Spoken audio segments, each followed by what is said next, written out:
The Valorian Empire stretched across 47 star systems, a civilization that had conquered, absorbed, or destroyed every species they encountered over 3,000 years.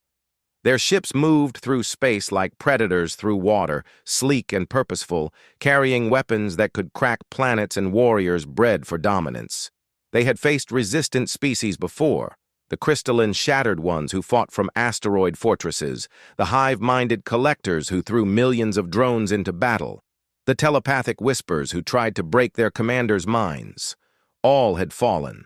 All had been catalogued, studied, and either enslaved or eliminated. Humanity was discovered on a small blue planet orbiting an unremarkable yellow star in a quiet arm of the galaxy. The initial scans showed a single-planet civilization with primitive nuclear capabilities, fractured into hundreds of competing nations, constantly warring among themselves. The Valorians watched human conflicts through their observation posts and laughed. These creatures fought over invisible lines on maps, over ancient grudges, over resources they could barely extract from their own world. They had just begun to reach their own moon when Valorian scouts arrived. Commander Veshrak stood on the bridge of the dreadnought Eternal Dominion, his 4 eyes scanning the tactical display showing Earth's pathetic orbital defenses. A few hundred satellites, some primitive space stations, scattered military installations on the surface. His mandibles clicked with amusement as intelligence reports scrolled past. Humans spent more resources fighting each other than they did exploring space. They had the capacity for faster-than-light travel in theory, but politics and economics kept them chained to their single world.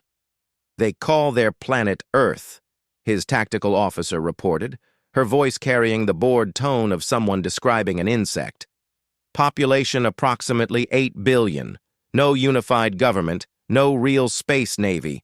Their most powerful weapons are fusion devices that would barely scratch our shields." Veshrak had overseen 17 planetary conquests. This would be his 18th, and by far the easiest. The Valorian Council had already designated Earth as a resource world. Its location made it strategically valuable as a forward base, and preliminary surveys showed rich deposits of rare elements in the asteroid belt nearby. The humans themselves would be evaluated for labor potential or eliminated if they proved too troublesome. "Begin standard conquest protocol," Veshrak ordered. "Destroy military satellites, establish orbital superiority, then broadcast surrender terms. If they resist, reduce 3 major population centers to debris. They'll submit." The Valorian fleet consisted of 12 capital ships, each 3 kilometers long and bristling with plasma cannons, railguns, and fusion missiles. Supporting them were 40 cruisers and over 200 strike craft.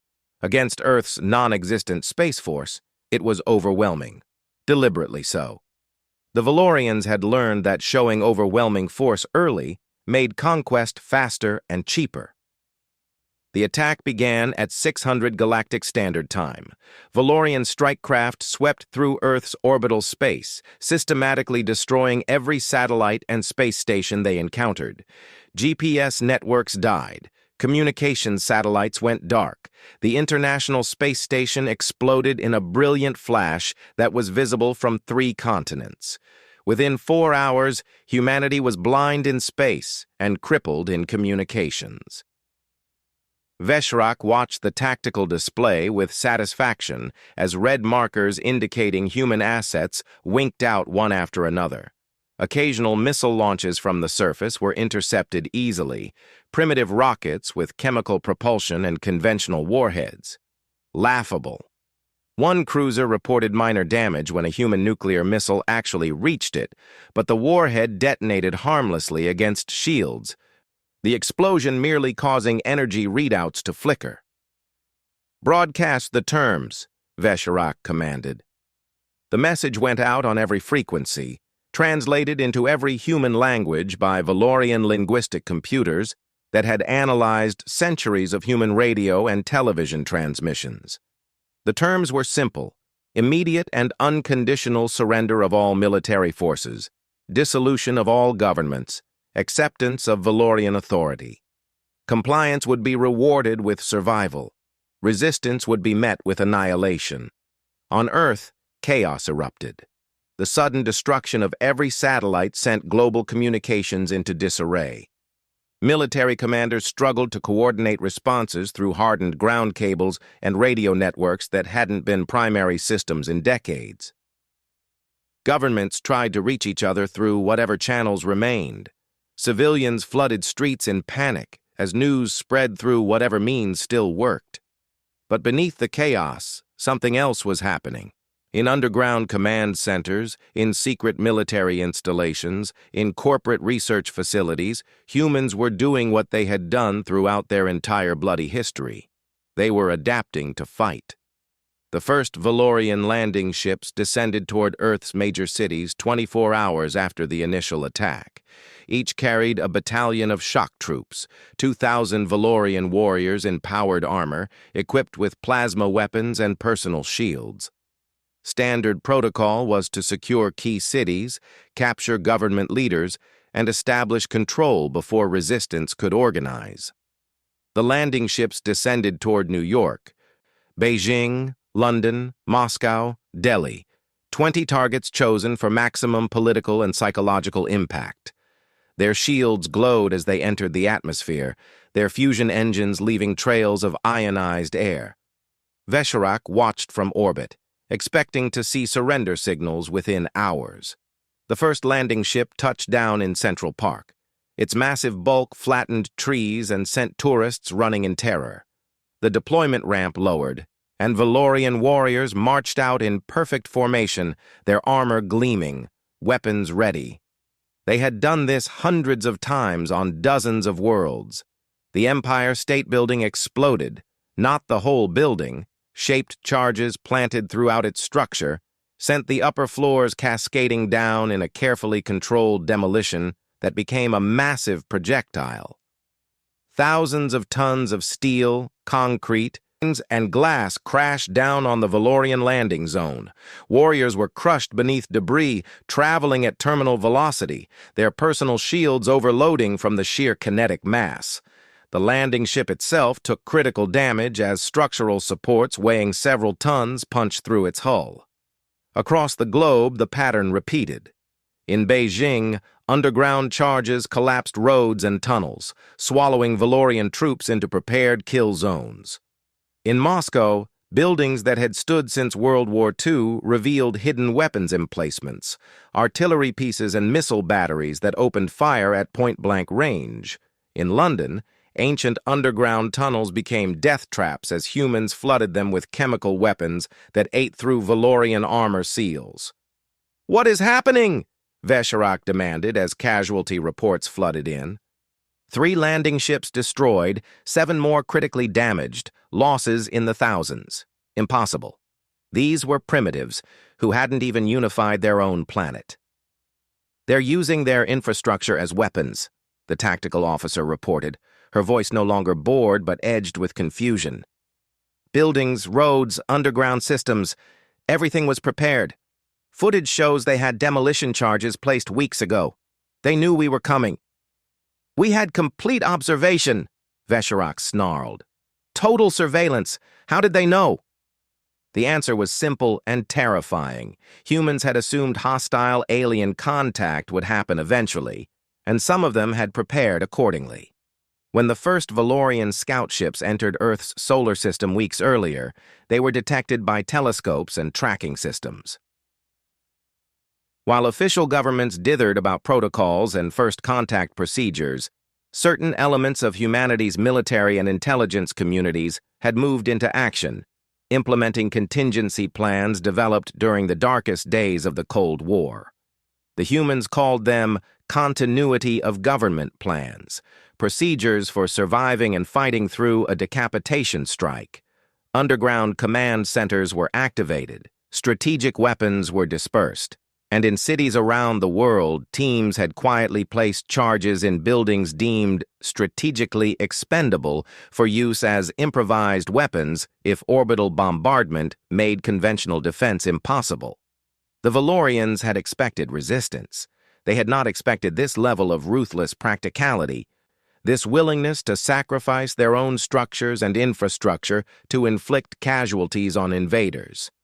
Vesharak pulled the landing forces back to orbit and reconsidered his approach. Fine. The humans wanted to resist. He would show them the futility of defiance. Prepare planet crackers, target the 20 cities, reduce them to molten craters. Once they see what resistance costs, they'll surrender.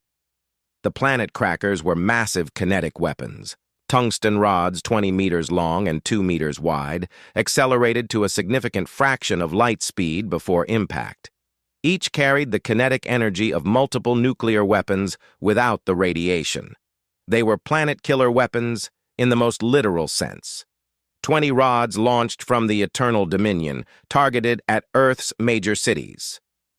They would hit with enough force to vaporize everything within 50 kilometers and trigger earthquakes that would devastate thousands more.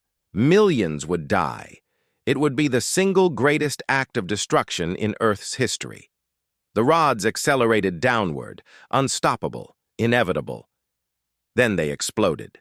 All 20 of them, detonating simultaneously in low orbit, turned into expanding clouds of superheated plasma that lit up Earth's atmosphere like 20 small suns. The electromagnetic pulse knocked out half the Valorian fleet's sensor arrays. The radiation made orbital mechanics temporarily unpredictable as ionization levels spiked beyond all models. "Report!" Vesharak roared, his command chair's restraints the only thing keeping him upright as the Eternal Dominion systems flickered and rebooted. "Ground-based lasers," weapons officer gasped, bringing up footage. "High-powered industrial lasers, repurposed. Chemical lasers, free electron lasers, everything they had. Hundreds of installations, many hidden in commercial facilities, all firing simultaneously at maximum power. They hit the rods before atmospheric entry." Vesharak stared at the data. Lasers powerful enough to detonate planet crackers required enormous power generation and sophisticated targeting. The humans had neither technology in their military arsenals, but they had power plants, nuclear, solar, hydroelectric, and they had universities with particle accelerators and research lasers. In hours, human engineers had weaponized civilian infrastructure, stripping safety protocols and pushing systems far beyond design specifications. They had burned out billions of credits worth of equipment in seconds, but they had stopped the bombardment. "They're not fighting like a civilization," his tactical officer whispered. "They're fighting like they have nothing to lose." That was the first moment Commander Vesharak felt something unfamiliar: doubt. In 3,000 years, the Valorian Empire had never encountered a species this willing to sacrifice everything to resist. Other species fought for survival, but with calculation, with concern for preservation. Humans seemed to operate on a different principle entirely. On Earth, government and military leaders watched the explosions in orbit with grim satisfaction. They had stopped the immediate threat, but everyone knew it was temporary. The cost had been immense. Every major power plant was offline or critically damaged. The power grids were in chaos, and electromagnetic interference from the detonations had fried electronics across entire regions. But they had bought time. In a bunker beneath the Rocky Mountains, General Sarah Chen stood before a wall of screens showing feeds from around the world. Beside her, dozens of other national leaders participated through hardened video links, the fractured nations of Earth coming together in crisis as they never had in peace. "We've bloodied them," Chen said, her voice carrying the weight of someone who had just made decisions that killed millions of their own people indirectly through infrastructure destruction. "But they'll adapt. They'll come back harder." "Then we make them pay for every meter," replied Marshal Volkov from his bunker in the Urals. "We've studied their tactics from observation data. They conquer through overwhelming initial force and then occupation. They're not prepared for extended resistance." "Neither are we," pointed out President Zhang from his command post beneath Beijing. "We have weeks of supplies, months if we're lucky. They can bombard us from orbit indefinitely." Not if we can reach them, Chen replied, bringing up a schematic. Project Prometheus. The screen showed designs for spacecraft, crude, rushed, built from whatever humanity had available. Not elegant vessels, but weapons platforms, bristling with every missile, railgun, and improvised weapon human ingenuity could mount. They looked like flying junkyards, assembled from space station components, satellite parts, and materials stripped from every aerospace facility on Earth. We have materials in orbit, damaged stations, destroyed satellites. We have engineers who can work in space, and we have one advantage the Valorians don't expect. We're willing to use suicide tactics. The room fell silent. Everyone understood what she was proposing. Assembling weapons platforms in orbit, using crews that would have no way to return to Earth, who would ride their improvised warships directly into Valorian vessels in close-quarters combat where the aliens' technological advantage would matter less. Who would volunteer for that?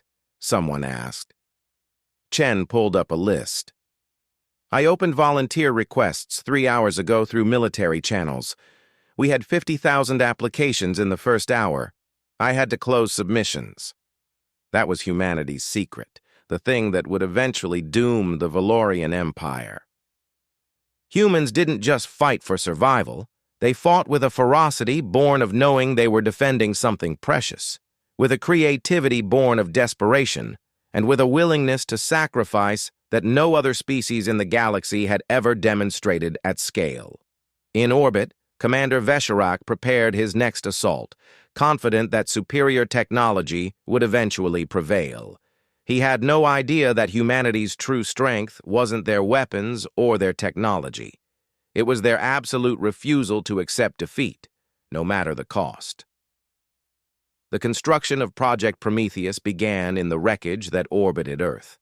Astronauts and engineers from every space program launched on whatever functioning rockets remained, carrying welding equipment, weapons systems, and a determination that bordered on suicidal.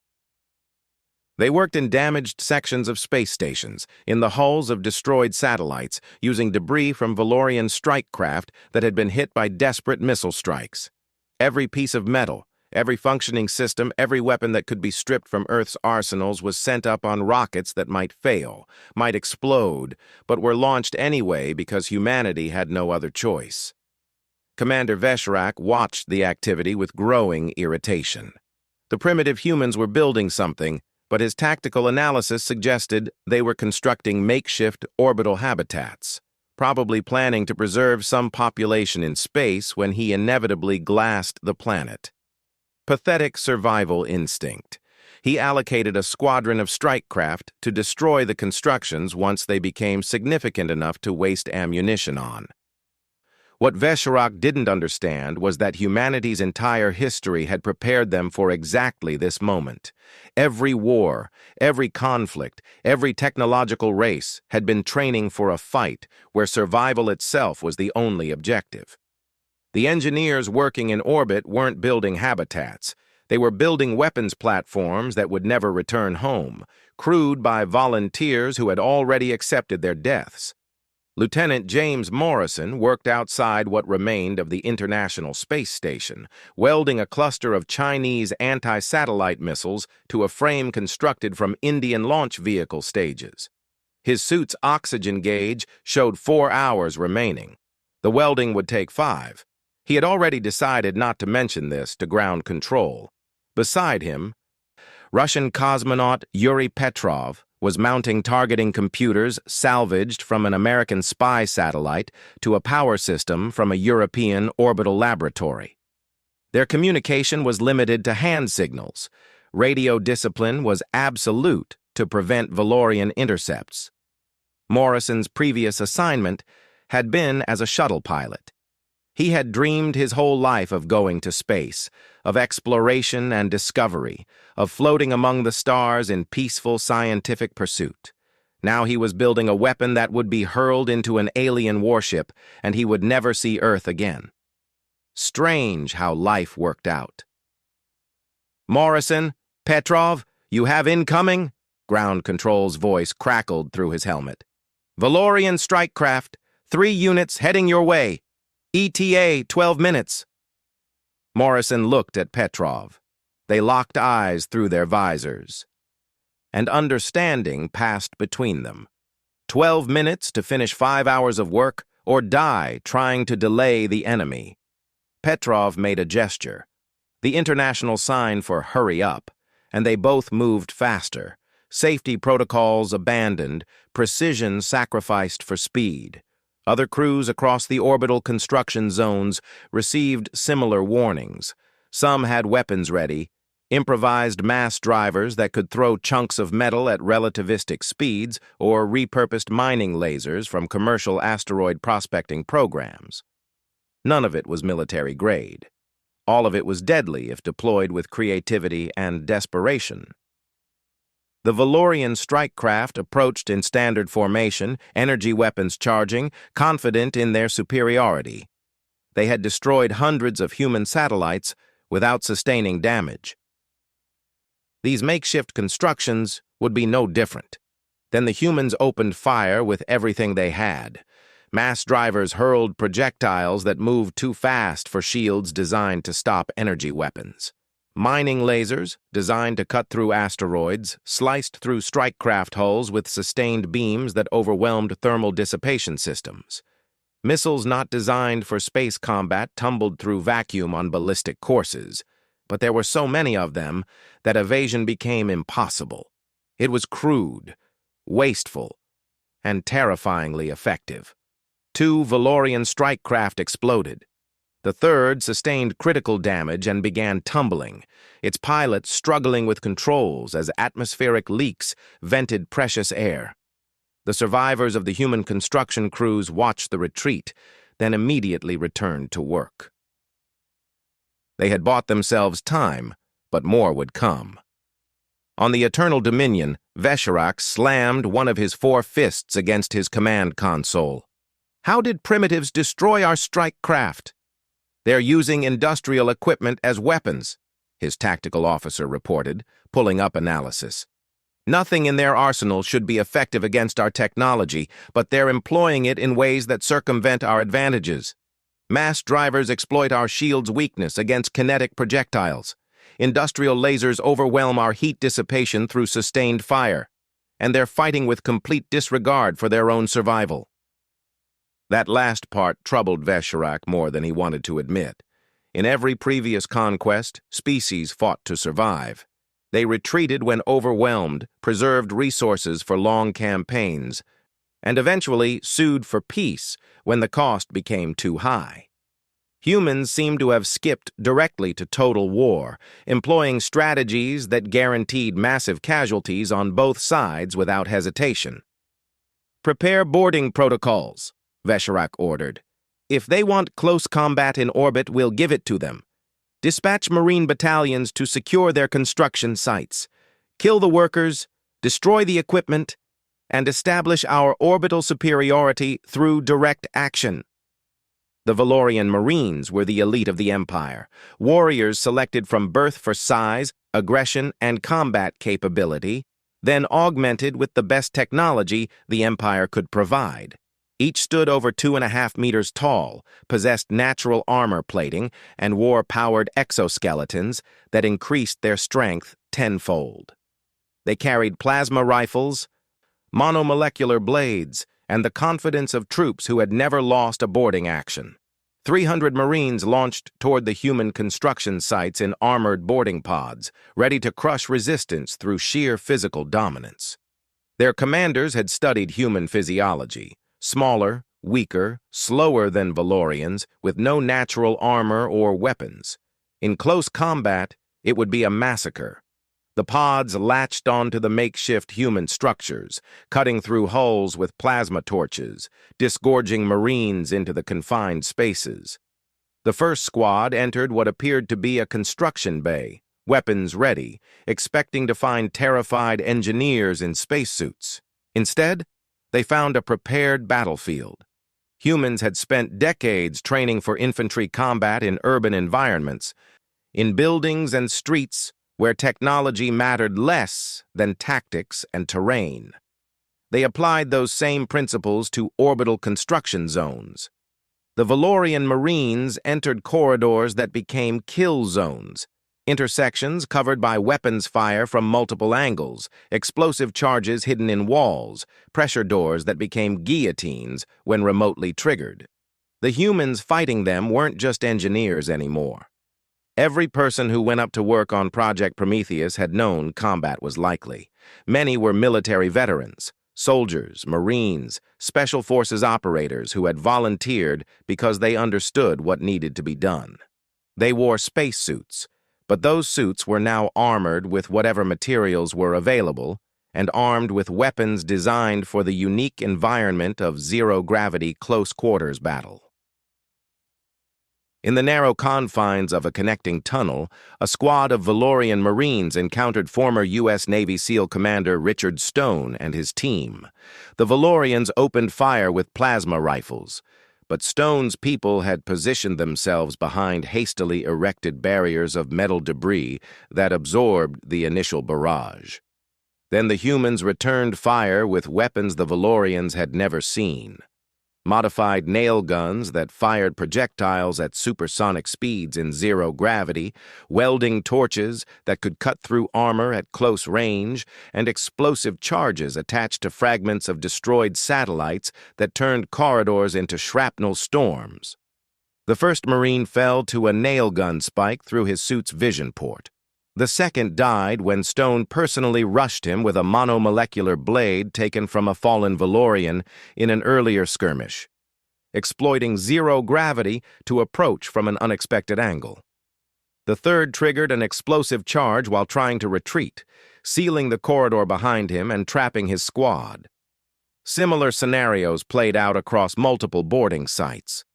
The Valorians possessed superior technology and physical capabilities, but humans possessed something more valuable: experience fighting in confusing close-quarters environments where technology mattered less than tactics, aggression, and the willingness to use any advantage, no matter how crude or desperate.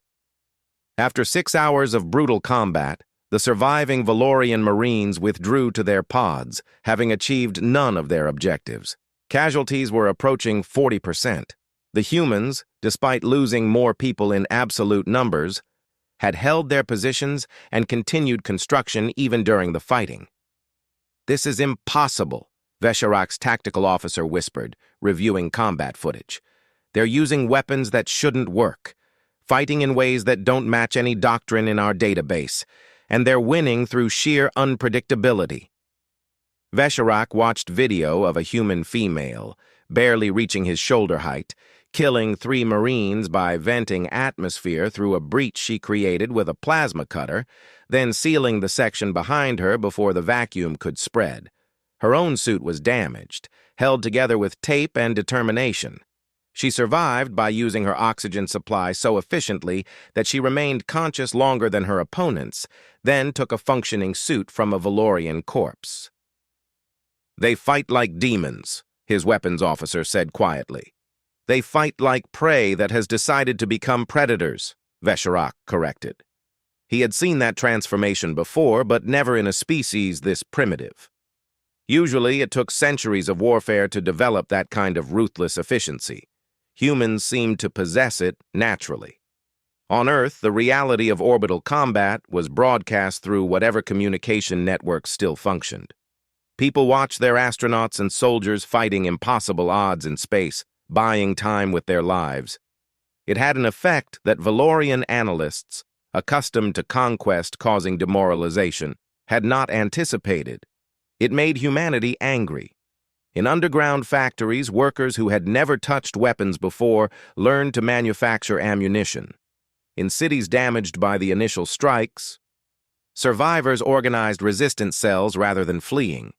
In military bases around the world, soldiers prepared for ground combat with an enemy that possessed overwhelming technological superiority, studying footage of orbital battles and adapting tactics.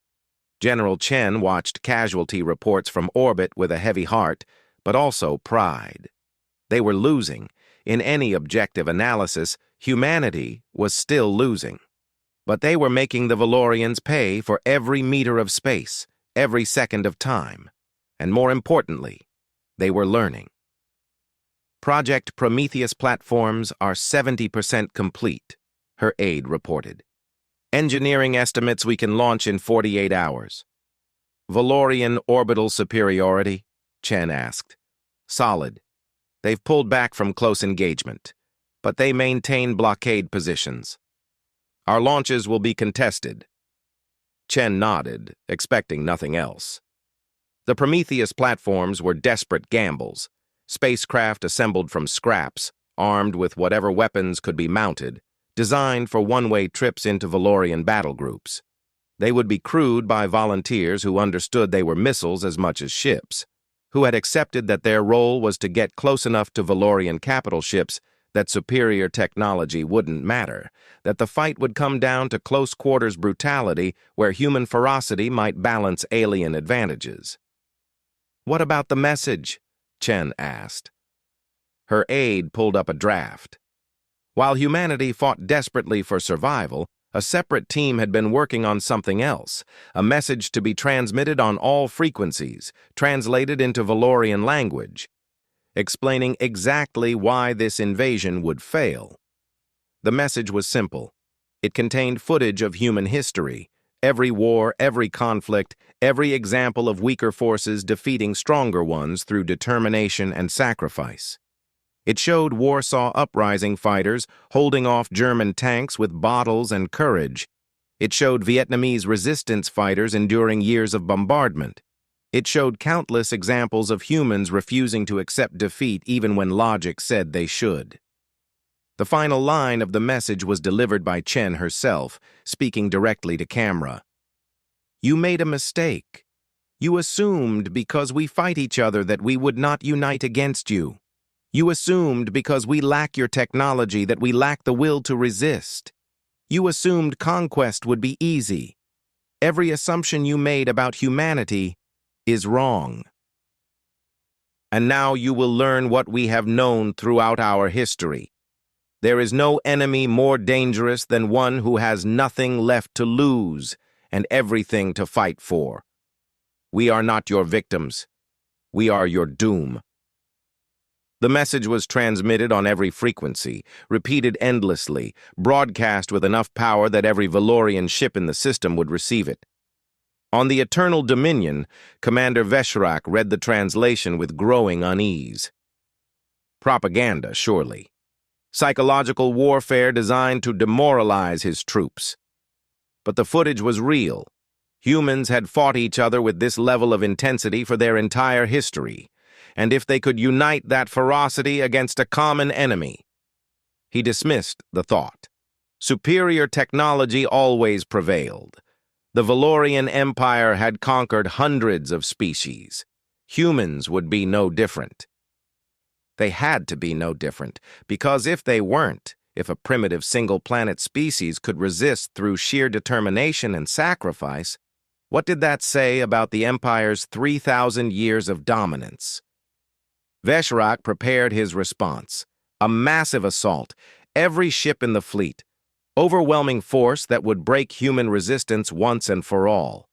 He would show them that determination and sacrifice meant nothing against the power of a true interstellar civilization. What he didn't know was that humanity was preparing something similar. Every Prometheus platform, every improvised weapon, every volunteer who had accepted death, all launching simultaneously in humanity's greatest and possibly final gamble. The battle that would determine Earth's fate was approaching, and both sides were committed to total war.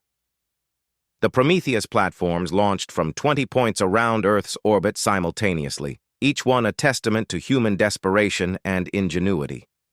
They looked nothing like proper spacecraft. Asymmetric masses of welded metal, bristling with weapons that pointed in all directions, powered by engines that burned too hot and were never designed to work together. Each platform carried between 15 and 30 crew members, all volunteers, all knowing they would not return. Lieutenant Morrison piloted Prometheus 7, a construction that looked like someone had taken the remains of 3 satellites and a cargo module then added every missile launcher and railgun they could find. His crew consisted of engineers from 7 different countries, soldiers from 5 different militaries, and a Brazilian commercial pilot who had been transporting satellite repair equipment when the war started. They had trained together for less than 48 hours. They communicated through a mix of English, Russian, Mandarin, and hand signals. They were the most cohesive combat unit Morrison had ever served with, bound together by shared purpose and acceptance of death. "All platforms report ready," came the transmission from ground control, General Chen's voice steady despite what she was ordering. "Launch authority is granted. Good luck and Godspeed." Morrison engaged his engines, feeling the platform shudder as mismatched propulsion systems fought to work in concert. Around him, 19 other platforms began their acceleration toward the Valorian fleet, each following slightly different vectors, making interception difficult. They were not fast by Valorian standards, but they were numerous, and their trajectories were erratic enough to complicate targeting solutions. On the Eternal Dominion, alarms blared as sensors detected the launches.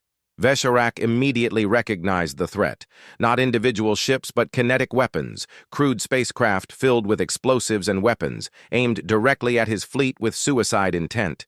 He had encountered such tactics before, but never on this scale, never with this level of coordination from a species that supposedly had no space combat experience. All ships, defensive positions, strike craft, intercept pattern delta, destroy those platforms before they reach engagement range. The Valorian fleet moved with the practiced precision of military units that had executed similar maneuvers thousands of times. Strike craft launched in waves, their targeting computers locking onto the approaching Prometheus platforms, energy weapons charging. The mathematics were simple. The platforms were slow, their courses predictable once committed, their armor non-existent. Each strike craft could destroy multiple platforms before the primitive human vessels came close enough to threaten the capital ships. What Vesharak had not anticipated was that humanity had planned for this response. As the Valorian strike craft closed to firing range, Earth itself opened fire. Every remaining ground-based laser installation activated simultaneously, their beams cutting through atmosphere that had been seeded with reflective particles to reduce diffusion. The lasers couldn't reach the capital ships at high orbit, but they could hit strike craft at lower altitudes. Dozens of Valorian fighters exploded or tumbled away with critical damage, their formations disrupted. At the same moment, thousands of missiles launched from hidden sites across Earth's surface. Not sophisticated weapons, but crude, mass-produced rockets carrying conventional explosives. They had no hope of penetrating Valorian shields individually, but there were so many of them, creating such a dense field of debris and explosions, that they formed a barrier that disrupted targeting solutions and forced evasive maneuvers. Through this chaos, the Prometheus platforms continued their acceleration, now aided by guidance systems that were linking them to the most sophisticated targeting computers humanity possessed.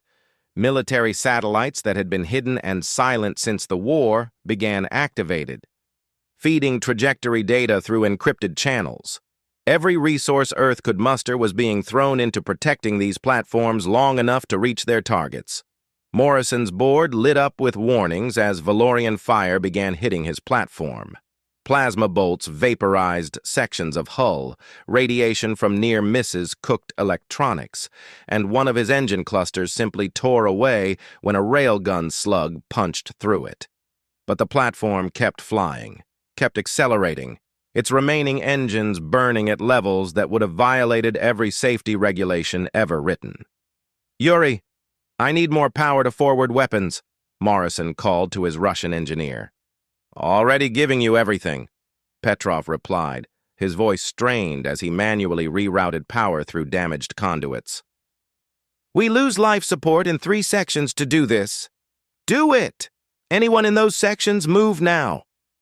The crew evacuated 3 compartments, sealing doors behind them, abandoning those areas to vacuum and cold so that weapons could charge.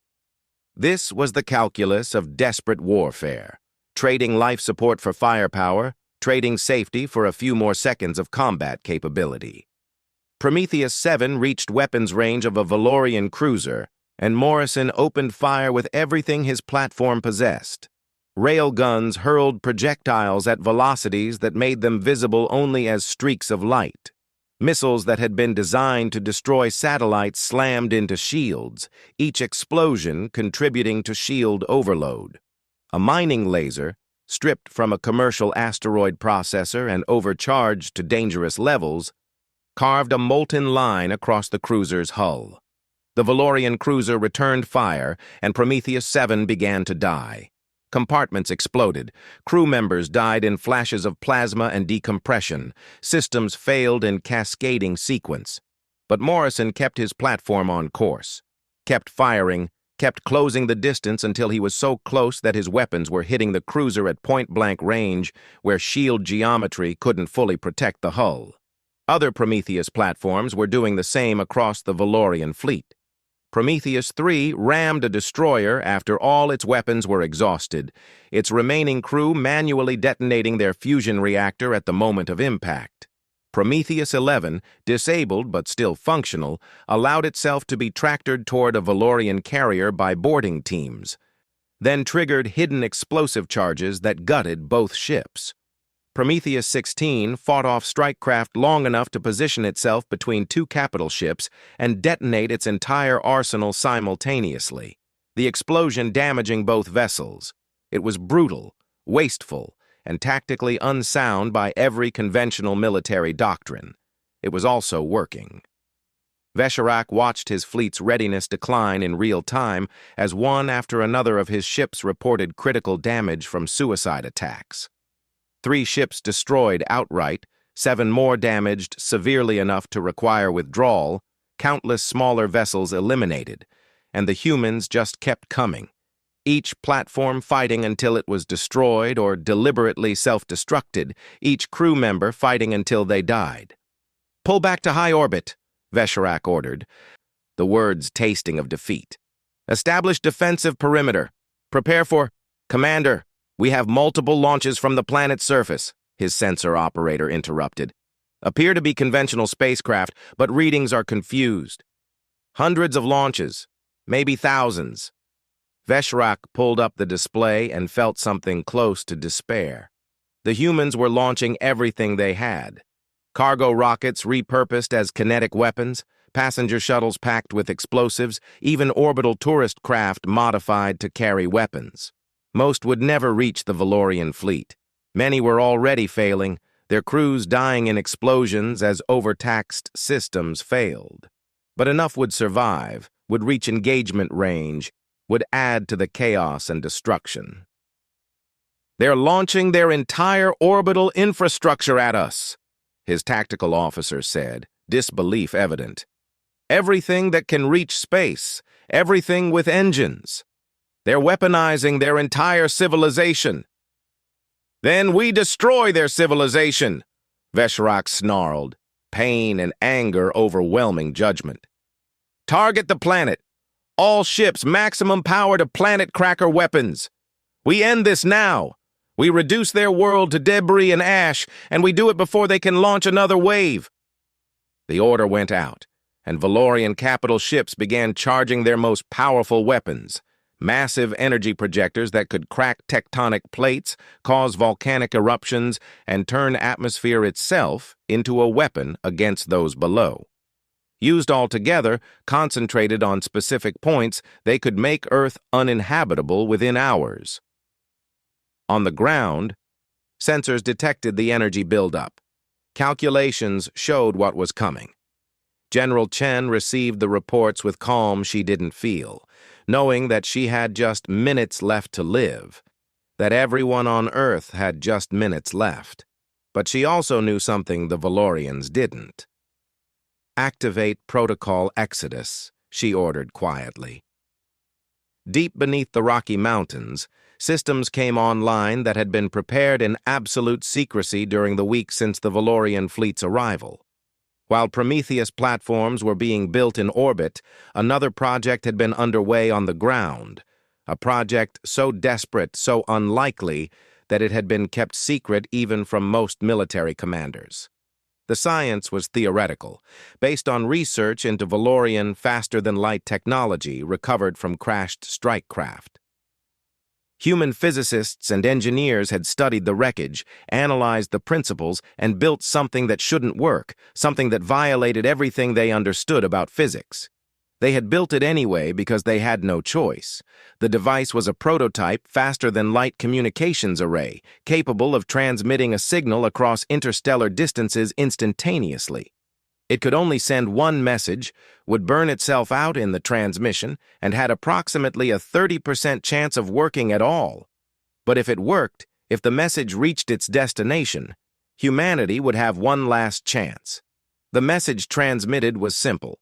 It contained documentation of Valorian war crimes, footage of the initial attack, evidence of civilian casualties, proof of violations of every galactic convention regarding warfare against pre-FTL species. It also contained something else, evidence of Earth's location, its strategic value, and proof that humans possessed the will and capacity to resist effectively. The message was transmitted to the Galactic Council, the collection of ancient spacefaring civilizations that nominally governed interactions between star-faring species. The Valorian Empire was a member of the Council, bound by its rules, theoretically answerable for violations of interstellar law. In practice, the Council rarely intervened in territorial disputes. It was a bureaucratic body, slow to act, prone to political maneuvering. But it did have enforcement mechanisms for cases of egregious violations, particularly against pre-FTL species that were supposed to be protected under Council Charter. And humanity's message reached them just as Vesharak's fleet prepared to commit planetary genocide. 47 light-years away, on the Council station that orbited the ancient world of Zathal, emergency sessions convened as human transmissions were analyzed. The evidence was undeniable. The Valorian Empire had attacked a pre-FTL species without provocation, without following first contact protocols, and was now preparing to commit genocide in response to defensive resistance. Council response fleets were dispatched immediately, not to save humanity, but to prevent a violation that would destabilize galactic politics. The Valorians were powerful, but they were not more powerful than the combined might of civilizations that had been spacefaring when Valorian ancestors were still primitive. On the Eternal Dominion, Vesharak received new orders just as his planet crackers reached full charge. Orders from the Council, transmitted with override authority that couldn't be ignored, demanding immediate cessation of hostilities and withdrawal of all forces pending investigation. "This is impossible," Vesharak said, reading the transmission. "How did they contact the Council? They don't have FTL communications. They barely have space travel." "Does it matter?" his tactical officer asked quietly. "Orders are clear. We withdraw or we face Council intervention." Vesharak looked at the tactical display showing Earth, showing the remaining human forces still fighting despite impossible odds, showing a species that had done the impossible through sheer determination and sacrifice. He had lost ships, lost soldiers, lost the easy conquest he had been promised. And now, because these primitives had somehow, impossibly contacted the Council, he would lose the war entirely. "Stand down weapons," he ordered, each word cutting like broken glass. "All ships break orbit, set course for Council Station. We comply." On Earth, sensors detected the Valorian fleet's withdrawal. Celebrations erupted in command centers, in cities, in underground shelters where billions had waited for death that never came. Humanity had survived. They had fought an impossible war against an overwhelming enemy and forced a stalemate. But it wasn't truly a stalemate, and humanity knew it. In orbit, the surviving Prometheus platform crews faced slow death from damaged life support systems. On the ground, infrastructure damage would take years to repair, and the economic costs would be devastating. Casualties numbered in the millions, cities were in ruins, and Earth's orbital space was a debris field that would make space travel dangerous for decades. General Chen stood in her command center, watching the Valorian fleet disappear into FTL, and allowed herself one moment of weakness. Tears that she had held back through weeks of impossible decisions, through ordering strikes that killed millions to save billions, through sending soldiers and astronauts on missions she knew were suicidal. "We won," her aide said quietly. "We survived," Chen corrected. "We survived because we were willing to pay any price, make any sacrifice, fight with everything we had. And we won because we showed the galaxy something they had never seen. A species that would rather die fighting than accept conquest." In the months that followed, Council investigations confirmed humanity's account. The Valorian Empire was sanctioned, their borders frozen, their expansion halted. They were required to pay reparations to Earth, to provide technology and resources to help repair the damage they had caused. But more importantly, humanity earned something that couldn't be quantified: respect. Every spacefaring civilization now knew that Earth existed, knew that humans would fight with a ferocity that made conquest impossibly costly. The message that had been sent across the galaxy, showing human history of resistance against overwhelming odds, was studied by military academies on hundreds of worlds. In the Valorian Empire, Commander Vesharak stood trial for his conduct of the war. His defense was simple. He had followed standard conquest protocols, had used appropriate force, had done everything according to established military doctrine. His conviction came not for what he had done, but for what he had failed to understand: that humanity represented something the galaxy had never encountered before. Vesharak's final statement to the Council Court became famous across the galaxy.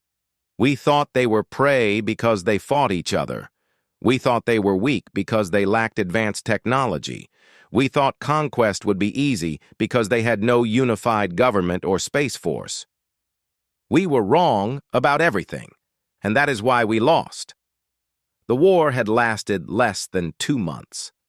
In that time, humanity had lost millions of people, suffered infrastructure damage that would take decades to fully repair, and sacrificed resources that set back their space program by generations. But they had also proven something that changed the galactic political landscape forever.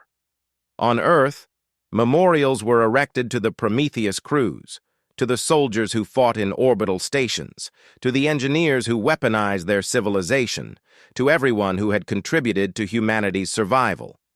General Chen attended dedications around the world, meeting families of the fallen, telling them that their loved ones had saved not just Earth, but humanity's future among the stars. At one memorial, a young girl asked Chen a question that had been troubling many. "Were we lucky?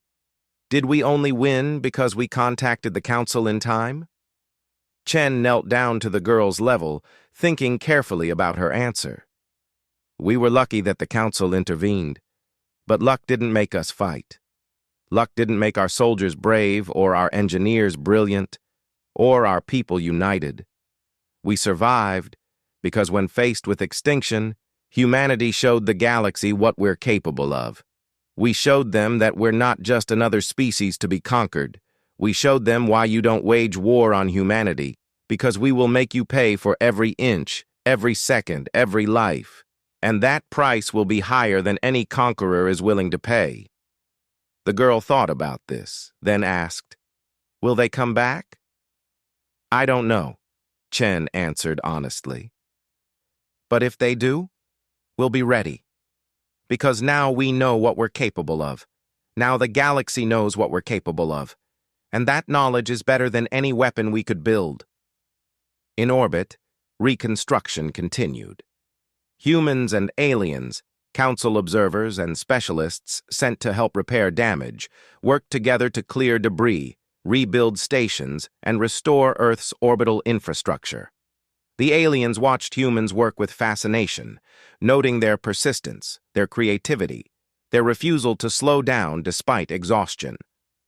One council observer, a crystalline being named Shastet, from a species that had been spacefaring for 10,000 years, sent a report back to his government that was eventually distributed widely. Humans possess an attribute that our psychologists cannot fully quantify. When faced with impossible challenges, they do not calculate odds of success. They simply fight harder. When told that something cannot be done, they find new ways to do it. When threatened with extinction, they threaten extinction in return. This makes them dangerous allies or enemies. The Valorian Empire learned this truth the hard way. We would be wise to learn it peacefully. 5 years after the war, Earth was invited to join the Galactic Council as a probationary member, the fastest any species had ever achieved that status. The invitation came with warnings about humanity's aggressive tendencies, their willingness to sacrifice, their dangerous creativity. Human diplomats accepted the warnings with wry amusement, knowing that those exact traits were why the invitation had been extended in the first place. The Valorian Empire never recovered from their failed conquest. Their reputation as an invincible force was shattered. Their expansion was halted permanently by council mandate. Within decades, their empire began to fragment as subject species, inspired by humanity's example, began their own rebellions. The Valorians learned too late that fear is a poor foundation for empire when another species demonstrates that resistance is possible. Earth's role in galactic affairs grew steadily. Human soldiers were recruited as peacekeepers, valued for their combat effectiveness and their willingness to take casualties protecting others. Human engineers became sought after for their ability to solve problems through unconventional thinking. Human diplomats earned respect for their directness and their understanding that sometimes the best negotiation comes from a position of demonstrated strength. But humanity never forgot the lesson of the Valorian War. They built proper space forces, developed real military spacecraft, and maintained a constant state of readiness. The Prometheus platforms were enshrined in museums, preserved as reminders of what desperation and determination could achieve. Military academies on Earth taught the orbital battles as examples of asymmetric warfare, studying how technological disadvantage could be overcome through tactics, sacrifice, and absolute refusal to surrender. Commander Vesharok, released after his sentence was served, eventually returned to Valorian space. He lived quietly, but occasionally gave lectures at military institutions, always telling the same cautionary tale. Never mistake lack of technology for lack of capability. Never mistake fractured politics for inability to unite. Never mistake species that fight among themselves for inability to fight together. And most importantly, never wage war on humanity, because they will teach you that there are costs greater than any victory. General Chen eventually retired, but not before overseeing Earth's integration into galactic civilization. In her final speech as military commander, she stood before the rebuilt orbital stations and addressed both humanity and the galaxy. We were attacked because we were seen as weak. We survived because we proved that strength is not just technology or unity. It's the will to resist, the courage to sacrifice, and the determination to make any cost unbearable to those who threaten us. The Valorians waged war on humanity thinking conquest would be easy. Instead, they sealed their own doom by teaching the galaxy one simple truth. You cannot conquer those who refuse to be conquered, and the price of trying will break any empire that makes the attempt. Earth's transformation from isolated world to galactic power became the subject of studies across hundreds of civilizations. Sociologists, military historians, and political scientists analyzed what made humanity unique, why they had succeeded where logic said they should have failed. The consensus answer was troubling to many species. Humanity had survived because they possessed a fundamental unwillingness to accept defeat that bordered on insanity. They would sacrifice everything, lives, resources, infrastructure, rather than submit. This made them poor victims but excellent allies, dangerous enemies but loyal friends. A famous Galactic Council philosopher named Treshava wrote a treatise on the human concept of total war that became required reading at military academies galaxy-wide. Other species fight to preserve themselves. Humans fight as if death is preferable to defeat. This paradox, their willingness to die ensures they survive, defines their role in galactic civilization.